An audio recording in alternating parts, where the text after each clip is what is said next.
జై పూలే సభాధ్యక్షులు గౌరవనీయులు మా పిహెచ్డి గైడ్ మురళీ మనోహర్ గారు, వాస్తవానికి కాకతీయలో నేను పిహెచ్డి చేస్తున్న వారి ఆధ్వర్యంలో ఇంకా ఈరోజు కూడా సబ్మిట్ చేయలేదు డిజర్టేషన్. సో వారికి, అదేవిధంగా ఈ కార్యక్రమంలో ముఖ్య అతిథులుగా పాల్గొంటున్నటువంటి గౌరవనీయులు మల్లన్న గారికి, జాజుల శ్రీనివాస్ గౌడ్ గారికి, అదేవిధంగా మాజీ బీసీ కమిషన్ చైర్మన్ బక్లాబొన్న కృష్ణమోహన్ గారికి, జానయ్య గారికి, అదేవిధంగా సూర్యారావు గారు, ఇంకా చాలామంది ఉన్నారు పెద్దలు. మీ అందరికీ కూడా నా యొక్క నమస్సమాంజలు. ఈరోజు ఒక మంచి కార్యక్రమాన్ని మా గైడ్ మురళీ మనోహర్ గారు ఏర్పాటు చేయడం జరిగింది. వారిని నా రమ్మని చెప్పగానే నేను ఎట్టి పరిస్థితుల్లో వస్తానులే సార్, కొద్దిగా బయట పని ఉందని కూడా చెప్పి మళ్ళీ లేటుగా వచ్చాను. ఇక్కడ ఈ ప్రొద్దు నుంచి చాలామంది వక్తలు మాట్లాడి ఉంటారు. యాక్చువల్గా ఇది 2వ తారీఖు రోజు ఈ కులగణన లెక్కలు సాయంత్రం పూట బయట వాళ్ళు రిపోర్ట్లు రిలీజ్ చేయడం జరిగింది. ఆ రోజు రిలీజ్ చేసినప్పుడు నేను మల్లన్న గారి సభలో వరంగల్లో ఉన్నాం. అది చూసిన తర్వాత నా మైండ్ బ్లాంక్ అయిపోయింది. ఏంటి వీళ్ళు ఇట్లా బీసీల జనాభా ఒక్కసారిగా 10% తగ్గించాలని వస్తు వరంగల్ నుంచి వస్తూ మధ్యలో ఒక ఓటర్ లాగి లెక్కలు చేసి వీరికి ఫోన్ చేసిన మల్లన్న గారికి చేసి, సార్ ఇంట్లో ఏదో కుట్ర దాగుంది, మరి మనం జాగ్రత్త అని చెప్పేసి మళ్ళీ నేను నైట్కి వచ్చి ఇంటికి వచ్చి కూర్చొని 2 o'clock వరకు ఆ టేబుల్ వేసి లెక్కలేసి అందరికి పంపించేసిన. నెక్స్ట్ డే మల్లన్న గారు దాన్ని బ్లాక్ చేసిండు. సరే, మల్లన్న గారి లెక్కలు మల్లన్న దగ్గర ఉండొచ్చు, but I maybe one instrument I think, అంతే, అంతకుమించి ఏం లేదు. సో వాస్తవానికి ఈ లెక్కలు ఏంటి, ఎట్లా ఎందుకు వచ్చినాయని దాన్ని బట్టి కూడా కొంత అనుమానాలు ఉన్నాయి. నేనేమంటున్నా అంటే కాంగ్రెస్ పార్టీ ఒక మంచి పని చేసింది, చేయలేమని అంటలే, కానీ చేసిన దాన్ని చేతల్లో కూడా నిరూపించుకొని ఉన్నట్టయితే వాళ్ళ బీసీల ఆదరాభిమానాలు పొందేది. ఎందుకంటే ఒక మంచి అవకాశం, బీసీల ప్రేమ ఆదరాభిమానాలు, బీసీ ఓటు బ్యాంక్ పొందడానికి ఇంతకంటే మంచి అవకాశం వాళ్ళకి లేకుండే. ఒక మంచి పని చేసి మళ్ళీ ఈరోజు విమర్శ ఎదుర్కోవాల్సినటువంటి పరిస్థితి ఏర్పడేది. ఆహ్వానించారు ఆ రోజు కృష్ణమోహన్ గారు, మన మురళీ మనోహర్ సారు, అదేవిధంగా జాజుల శ్రీనివాస్ గారు, ఇక్కడ చాలామంది ఉన్నారు, ఇక్కడ సమ్మాయి గారు కూడా ఉన్నారు. అక్కడ కూడా మేము లెక్కలు తీసుకుపోయి చెప్పినాం. ఈరోజు కూడా సీఎం గారి మీటింగ్ నడుస్తుంటే మళ్ళీ నా కాపీ అడిగారు. నేను తయారు చేసిన కాపీ అడిగితే మళ్ళీ నేను వాట్సాప్లో పంపించిన వాళ్ళకి. ఓకే, దాంట్లో మేము 2 అంశాల మీద స్పష్టంగా అబ్జెక్షన్ చేసినాం. ఒకటి, తెలంగాణ పాపులేషన్ మీరు చెప్పినట్టుగా 3.66 కోట్లు కాదు, 3.7 కోట్లు కాదు, మీరు అన్నారు 3.7. మీరు ఏ లెక్కలు చేసినా 4 కోట్లకు తక్కువ ఉండదు. మేము 3 రకాల లెక్కలు చేసి చూపించినాం. అందులో ఇచ్చిన దాంట్లో కూడా ఒకవైపు జనాభా సెన్సస్ ఎట్లా పెరుగుతుంది, 1991 నుంచి census growth rate, decadal growth rate ఏముంది, ఇప్పుడు వేసుకున్నటువంటి 10% డికేడల్ గ్రోత్ రేటుతో కూడా కూడితే 4.45 లక్షలు వస్తుంది. అట్లాగే మన దగ్గర ఆధార్ కార్డ్స్ ఇచ్చినాం. ఆధార్ కార్డ్స్ ఇచ్చినవి కూడా 4 కోట్ల పైన పడి ఉన్నాయి ఈ రోజుకు. మరి ఆధార్ కార్డులో 4 కోట్లు ఇస్తావు, జనాభా సెన్సస్ లెక్కలు అంతే ఉన్నాయి, ప్లస్ ఓటర్ కార్డ్స్, ప్లస్ ఇంతకుముందు చెప్పినారు మన వంశరాజు వారి లెక్కలు, దాంట్లో కూడా 4 కోట్లు వస్తుంది. మరి మీరు 4 కోట్ల జనాభా ఉంటే 3.65 లక్షలు మీరు చూపించి మీరు జనాభా ఇదే అంటే చెప్తే ఎట్లా? మరి తెలంగాణ జనాభా తక్కువ చేసి చూపిస్తే మనకు వచ్చే లాభం ఏమన్నా ఉందా అని చెప్పి అడిగినాం మంత్రి గారు. స్టేట్ అవి ఒకటి. అందులో 40 లక్షల జనాభా సుమారు బీసీలదే ఉంటుంది, ఎందుకంటే 21,50,000 తగ్గించి చూపించిండ్రు. ఇంకోవైపు పెరిగే జనాభాని 21 లక్షలు తగ్గించారు. ఆ 40 లక్షలకి యాడ్ అయి ఉంటే ఖచ్చితంగా బీసీల జనసంఖ్య పెరుగుతుంది. తర్వాత ఇంకొక వాదం లేవదీసిండ్రు, లేదే పోయిన జనాభాలో కేవలం బీసీలు 41%, ప్లస్ ముస్లింలు 10 కలిపి 51%, 21% ఓసీలు ఉన్నారని చెప్పిండ్రు. నేను దానికి కూడా లెక్క చెప్పిన వాళ్ళకు. 21% ఓసీలు అంటే 3,66,00,000, ఆ రోజు జనాభా 3,66 లక్షలు 2014 లెక్క ప్రకారం. 21% అంటే ఓసీలు ఎంతమంది ఉండాలి? 76 లక్షల మంది ఉండాలి. 76 లక్షల మందిలో మీరు ఓన్లీ ఓసీలు ఉన్నారన్నారు, ముస్లింలు కలవలేరన్నారు. నేనేమన్నా నేను లెక్క చెప్తా. ఇప్పుడు 76 లక్షల లెక్క ఎట్లా ఉందంటే 14,50,000 70,000 రెడ్డిస్ ఉన్నారు, 1,02,000 మంది వెలమాస్ ఉన్నారు, అదే 3 లక్షల మంది వైశ్యాస్ ఉన్నారు, 3 లక్షల మంది బ్రాహ్మణ్స్ ఉన్నారు. మొత్తం లెక్క తీస్తే 31,50,000 వచ్చింది. మరి మిగతా 75 లక్షల 31,50,000 పోతే 42 లక్షలు ఎవరు?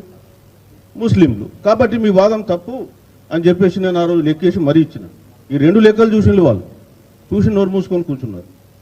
సో మేము చెప్పేది ఏంటంటే మీరు అబద్ధం ఆడితే అతకటట్టు ఉండాలి, కానీ అతకనట్టు ఉంటే ఎట్లా అండి? మరి బీసీలు అంతే ఏం చెప్పినా వింటారు అనుకుంటారా ఏంటి? సో అది జరిగినటువంటి అంశం. మీకు చెప్పేది ఏంటంటే ఈ కులగణాలలో వాళ్ళు చేయాలని చేసి ఉండకపోవచ్చు తప్పులు, కానీ తప్పు సరిదిద్దుకోవాల్సిన అవసరం ఉంది. దానికి కూడా మేము ఏమన్నాం, ఫస్ట్ మీరు ఏదైతే డాటా ఎంట్రీ చేసిందో అది గ్రామంలో ఏం ఎంట్రీ చేసిందో, వాడవాడలో ఏం ఎంట్రీ చేసిందో అది డిస్ప్లే చేయండి.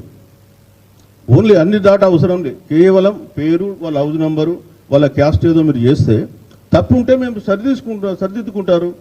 ఒకటి. రెండోది, మిస్ అయిన వాళ్ళకు ఒకటి యాప్ డెవలప్ చేయండి. యాప్ డెవలప్ చేసేసి మొబైల్ అథెంటికేషన్ ద్వారా వాళ్ళు ఎన్రోల్మెంట్ చేసుకునేటట్టు చేయండి. ఎందుకంటే బీసీలలో ఎక్కువ, బీసీ ఎస్సీ ఎస్టీలలో ఎక్కువ మైగ్రేషన్ ఉంటుంది. మామూలు పొద్దున్న లేస్తే ఏడో బీవండో ముంబాయో ఇంకెక్కడో పోతుంటారు. కాబట్టి అది చేస్తే ఈ జనాభా సరిపోతుంది, సో వాళ్లకు న్యాయం అవుతుందని చెప్పడం జరిగింది. సో వాళ్ళు దాన్ని ఆలోచిస్తామన్నారు. మరి ఈరోజు మీటింగ్ నడుస్తుంది, మరి ఏం జరుగుతుందో తెలియదు. ఒకటి. రెండో అంశం ఏంటంటే రిజర్వేషన్ అంశం. ఈ 42% రిజర్వేషన్స్ సాధ్యమా కాదా అంటే, మరి మీరు ఆ రోజు సాధ్యం అనుకునే కదా చట్టబద్ధత కల్పిస్తామన్నారు. సో ఈ రోజు వచ్చేసి మరి 23% కంటే మించలేదంటే అది మాకేం సంబంధం? మీరు ఇస్తామన్నది ఇవ్వండి. యాక్చువల్గా మేము కోరేది అంటే మా జనాభా ప్రకారం ఇవ్వండి. ఇవాళ మేము 46% బీసీలమంటే రేపు తెల్లారి మీరు అదే లెక్క తీస్తారు. ఏంటంటే మేము 46% ఉన్నాం కాబట్టి మేము 42% ఇచ్చినమాట. అరే మేము 51% ఉన్నాం, మీరు 42% ఇవ్వడం ఏంటి? మా 51% ప్లస్ 10, 61% మాకు కావాలి. అది కదా మనకు కావాల్సింది. సో ఆ విషయం కూడా చెప్పినాం. సరే వాళ్ళు ఏం మాట్లాడుకుంటుందో, ఏం చర్చిస్తుందో, మన ప్లాన్ ఆఫ్ యాక్షన్ ఏంటనేది మనం ఆలోచించుకోవాల్సిన అవసరం ఉంది. ఇకపోతే బీసీలు అనే వాళ్లకు ఆయన చెప్పిన ఎంబీసీల గురించి పరిస్థితి, నేను అంటే ఈ మధ్యకాలంలో ఆర్థిక పరమైన దాని మీద కూడా చాలా చదవడం జరిగింది, రాయడం కూడా జరిగింది. యాక్చువల్గా ఈ ఎంబీసీలలో మన 2017లో ఎంబీసీ కాస్ట్లు ఏర్పాటు చేశారు కార్పొరేషన్. ఆ కార్పొరేషన్ ఏర్పాటు చేసి 2017 నుంచి ఇప్పటి వరకు సుమారు 3,850 కోట్లు అలొకేషన్ చేశారు. 380 మొత్తం ఎంబీసీ కులాలు 35 ప్లస్ ఒక ఆర్ఫన్ కలిపితే 36. దాంట్లో 3,850 కోట్లు అలాట్ చేసి ఖర్చు పెట్టింది ఎంత తెలుసా? 19 కోట్లు 8 సంవత్సరాలలో. సీఎం ఆఫీస్లో నెలకు 19 కోట్లు ఛాయ్ ఖర్చులకు అవుతుంది సీఎం ఆఫీస్లో. ఈ బీసీల కొరకు 36 కులాలకు సంబంధించిన వాళ్ళ కొరకు ఇలా ఖర్చు పెట్టింది ఎంత అంటే 19 కోట్లు. అంటే మన బతుకులు ఎట్లున్నాయంటే వాళ్ళు తాగి పాడేసినటువంటి కప్పులు సాసర్ల పూర్త కూడా సరిపోతలేదు. మరి మనం చూస్తే ఏమంటున్నాం, పెద్ద పెద్ద మాటలు మాట్లాడుతున్నాం, అందరం కూడా పెద్ద పెద్ద నాయకులుగా మాట్లాడుతున్నాం. ఇంకా మీకు చాలా కార్పొరేషన్లు నేను చదువుతా వినండి. ఉదాహరణకు వాల్మీకి బోయ ఉంది. వాల్మీకి బోయ 35 కోట్లు అలాట్ చేసిండు, ఖర్చు పెట్టింది 5,98 లక్షలు. ఇది మనం ఏమైనా ప్రశ్నిస్తలేదు. అట్లానే కుమ్మరి ఆర్థిక సంస్థ ఉంది, 61,79 లక్షలు ఇచ్చి 12,07 లక్షలు ఖర్చు పెట్టింది 8 ఏళ్ళల్లో. నేను ఒక్కరోజు కాదు, ఈ మొత్తం ఇది 10 ఏళ్ళలో, ఇది నేను చెప్పేది లెక్క 10 ఏళ్ళు, 2014 నుంచి 24 10 ఇయర్స్లో చెప్పింది. ఫస్ట్ ఎంబీసీ చేసింది మాత్రం 8 ఇయర్స్, బట్ ఇది నెక్స్ట్ లెక్కలన్నీ కూడా 10 ఇయర్స్లో. వాల్మీకి బోయ 5,98, విశ్వకర్మ ఆర్థిక సంస్థ వీళ్ళకి అలాట్మెంట్ చేసింది 92 కోట్లు అయితే 26 కోట్లు. కుమ్మరి ఆర్థిక సంస్థకు 61,79 లక్షలు అలాట్ ఇచ్చి 12,07 లక్షలు. భట్రాజు ఆర్థిక సంస్థకు 19 కోట్లు ఇస్తే ఖర్చు పెట్టింది 95 లక్షలు. ఎవరి సొమ్ము ఎట్లా ఖర్చు పెడుతున్నారు? పూసల ఆర్థిక సంస్థకు 26 కోట్లు ఇస్తే 5,34 లక్షలు. మేదర్ ఆర్థిక సంస్థకు 24 కోట్లు ఇస్తే 4 కోట్లు. వడ్డెర ఆర్థిక సంస్థకు 70 కోట్లు ఇస్తే 17,50 లక్షలు. ఇట్లా ఇంకా చాలా ఉన్నాయి. మరి ఇవన్నీ చదువుతామంటే మీరు బోర్ ఫీల్ అవుతారేమో, నేను ఆపేస్తా. ఓవరాల్గా ఏంటంటే 6,023 కోట్లు వీళ్ళు శాంక్షన్ ఇచ్చింది, ఇంక్లూడింగ్ ఎంబీసీ. 6,023 కోట్లు ఇచ్చి ఖర్చు పెట్టింది 3,319 కోట్లు. అందులో కేవలం మనకు వచ్చింది ఏంటంటే 120 కోట్లు, దాంట్లో కరెంటు బకాయిల కింద మాఫీ చేసి వచ్చింది ఏంటంటే 190 కోట్లు. ఇది బీసీల మీద గత 10 సంవత్సరాల నుంచి వాళ్ళ ఆర్థికాభివృద్ధి కొరకు ఖర్చు పెడుతున్నటువంటి అమౌంట్. ఇక మరి బీసీలకు పోయి మనం బాబు మీరు మరి రండి బీసీ రాజ్యాధికారం అంటే పాపం వాళ్ళు ఎట్లా వింటారు? వాడికి తినడానికి తిండి లేదు, చేయడానికి ఏం లేదు. మనం ఇక్కడ కూర్చొని మాట్లాడితే ఎట్లా? సో మనం నాయకులం అనేటోళ్ళం 100%గా ఈ మీరు ఏదైతే ఇవాళ రాష్ట్ర ప్రభుత్వం ఈ ప్రభుత్వం వచ్చినా కూడా 9,200 కోట్లు బీసీలకు కేటాయించింది. ఎంత ఖర్చు పెట్టింది ఈ సంవత్సరంలో? వీళ్ళు లెక్కలు తీయమనండి. మనం అడుగుతలేము. మనం ఎంతసేపు అంటే ఇటువైపు వస్తున్నాం. ఇవి న్యాయమైన డిమాండ్లే, ఇది కూడా న్యాయమైన డిమాండే. ఎందుకంటే పేదవానికి చేరేటువంటి డిమాండ్ ఇది. ఇవాళ ఇదే రాష్ట్ర ప్రభుత్వం గత 10 సంవత్సరాల నుంచి ఎస్సీల మీద బడ్జెట్ పెట్టిండ్రు 1,50,00,000 కోట్లు పెట్టిండు 2014 నుంచి 24 వరకు. ఎస్టీల మీద కూడా 80,000 కోట్లు పెట్టిండు. బీసీల మీద 59,000 కోట్లు పెట్టిండ్రు. అలా ఖర్చు పెట్టింది 10,000 కోట్లు కూడా లేదు. ఇవన్నీ కూడా లెక్కలు ఉన్నాయి. సో మనము అడగాల్సింది ఏంటంటే, ఒకవైపు లెక్కలు అడుగుతున్నాయి, మనకు ఏదైతే ఆర్థిక పరంగా కేటాయించిందో వాటిని ఖర్చు పెట్టమని చెప్పి అడగాల్సిన అవసరం ఉంది. లేకుంటే పేదవాడికి న్యాయం జరగదు, పేదవాడికి ఆర్థిక సాయం అందదు. సో అందుకొరకే నేను కూడా త్వరలో ఒక 2-3 రోజులలో ఒకటి బీసీ సప్లాన్ వీళ్ళు ప్రామిస్ చేసిండ్రు. ఎట్లా కామారెడ్డి డిక్లరేషన్లో BC sub plan apart from this action మనం నడుస్తూనే ఉంటూ బీసీ సప్లాన్ మీద ఒక చిన్న మీటింగ్ ఏర్పాటు చేద్దామని అనుకుంటున్నా. మీరు అందరూ ఓకే అనుకుంటే రాబోయే ఒక 3-4 డేస్లో మనం అరేంజ్ చేద్దాం. ఎందుకంటే బడ్జెట్ ఇప్పుడు రాబోతుంది. ఎందుకంటే పేదవాడికి కూడా మనం బడ్జెట్ న్యాయం చేయకపోతే లాభం లేదు. ఎంతసేపు రిజర్వేషన్లు అంటే వాళ్ళే మాట్లాడుకుంటున్నారు, రాజ్యాధికారం అంటే వాళ్ళే మాట్లాడుకుంటున్నారు. నేను మొన్న మల్లన్న మీటింగ్ పోయి వస్తుంటే అక్కడ కారెక్కేటప్పుడు ఒక పెద్ద మనిషిని అడిగిన, ఎట్లుందని మీటింగ్ అంటే, ఏమున్నది సార్ అందరు వస్తారు ఇట్లనే చెప్తారు పోతారు, మా బతుకుల్లో ఏం బాగుపడుతున్నాయి సార్ అంటే, ఏం కావాలంటే మరి మాకు ఏం అందింది సార్ 10 సంవత్సరాల నుంచి అని చెప్తున్నాడు ఆయన. నాకు అనిపించింది, అరే ఏదో ఆయన కరెక్ట్గా మాట్లాడినని లెక్కలను తీయాల్సిన పరిస్థితి వచ్చింది నాకు. అలా మేము ఏం ఖర్చు పెడుతున్నాం, ఎవరికి చేరుతుందని. కాబట్టి వాళ్ళకి చేరినంత వరకు మనకి పీట్లోకి తీసుకురావడం కష్టం. ఇవాళ బీసీలు పరిస్థితి ఎట్లుందంటే, దేశంలో అత్యంత అణచివేయబడ్డటువంటి దారుణమైన పరిస్థితి ఉంది. హైదరాబాద్ అనేది ఇవాళ దేశంలో బిలియనియర్స్కు కోటీశ్వర్లు ఉన్నటువంటి అతిపెద్ద సిటీ, 3వ సిటీ. ఇవాళ భారతదేశంలో $1 బిలియన్ ఉన్న 184 మంది ఉన్నట్టు మొన్న ఒక ఉరున్ ఇండియా అనే పత్రిక ప్రకటించింది. అందులో 184 మందిలో అత్యధికంగా ముంబై, ఢిల్లీ తర్వాత హైదరాబాద్లో ఉన్నారు. హైదరాబాద్లో 18 మంది ఉన్నారు. 18కి 18 ఓసీలే, అందులో ఒక్క బీసీ లేడు వాళ్ళు ఇచ్చిన లిస్టులో. అది పరిస్థితి. వాళ్ళ బీసీలనేమో రోజు రోజుకు దిగజారుతూ ఉంది, ఓసీలు పెరుగుతున్నారు. మేము ఇంతకుముందు కూడా చాలా సందర్భాల్లో మళ్ళీ చెప్తున్నాం. మీరు అంటే టైం చెప్పమంటారా సార్, ఆపమంటారా? ఇక చెప్పచ్చా? ఓకే. మీకు ఇంకో విషయం కూడా చెప్తున్నా. ఇవాళ కేంద్రంలో గత 10 సంవత్సరాలుగా బ్యాంకులు 16 లక్షల కోట్లు రుణమాఫీ చేసినాయి.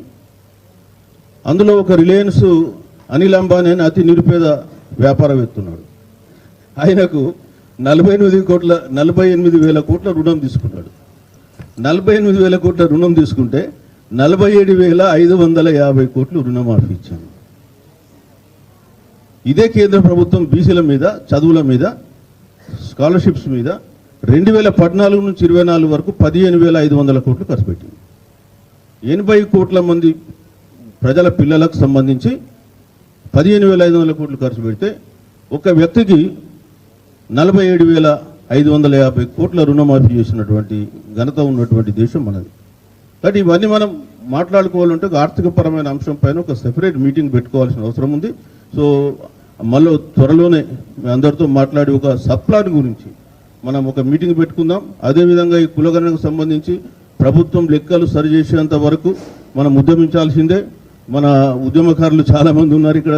శ్రీనివాస్ ఉన్నాడు, జాదుల శ్రీను ఉన్నాడు, ఇంకా చాలా సంఘాలు ఉన్నాయి. మేమంతా కూడా పెద్దగా మాకు కింద ఫీల్డ్ లెవెల్లో బలగం లేవు. కాకపోతే మేమంతా ఏంటంటే ఒక లెక్కలు అందించే వాళ్ళం, ఒక మీకు ఐడియాలజీ అందిస్తాం. మల్లన్న గారు ఉన్నారు, ఇంకా చాలామంది పోరాట యోధులు ఉన్నారు. మరి మీరు పోరాటాన్ని ఏ వైపు తీసుకెళ్తారో డిసైడ్ చేస్తే మేమందరం కూడా దాన్ని అవునా కాదని చెప్పి మేము దాన్ని సమర్థించడానికి రెడీగా ఉన్నాం. మరి రాబోయే కాలంలో ఒకవైపు మనం ఈ కుల లెక్కలు మనం సరిచేస్తూనే, స్థానిక సంస్థల్లో రిజర్వేషన్ పెంచుకునే విధానంలో పోరాడుతూనే, మరొక వైపు ఆర్థికపరమైనటువంటి అంశాల మీద కూడా మన వాళ్లకు చేరేలాగా మనం కష్టపడాల్సిన అవసరం ఉంది. అదేవిధంగా బీసీ నాదాన్ని ఊరికి గడప గడపకు కూడా చేర్చాల్సిన అవసరం ఉంది.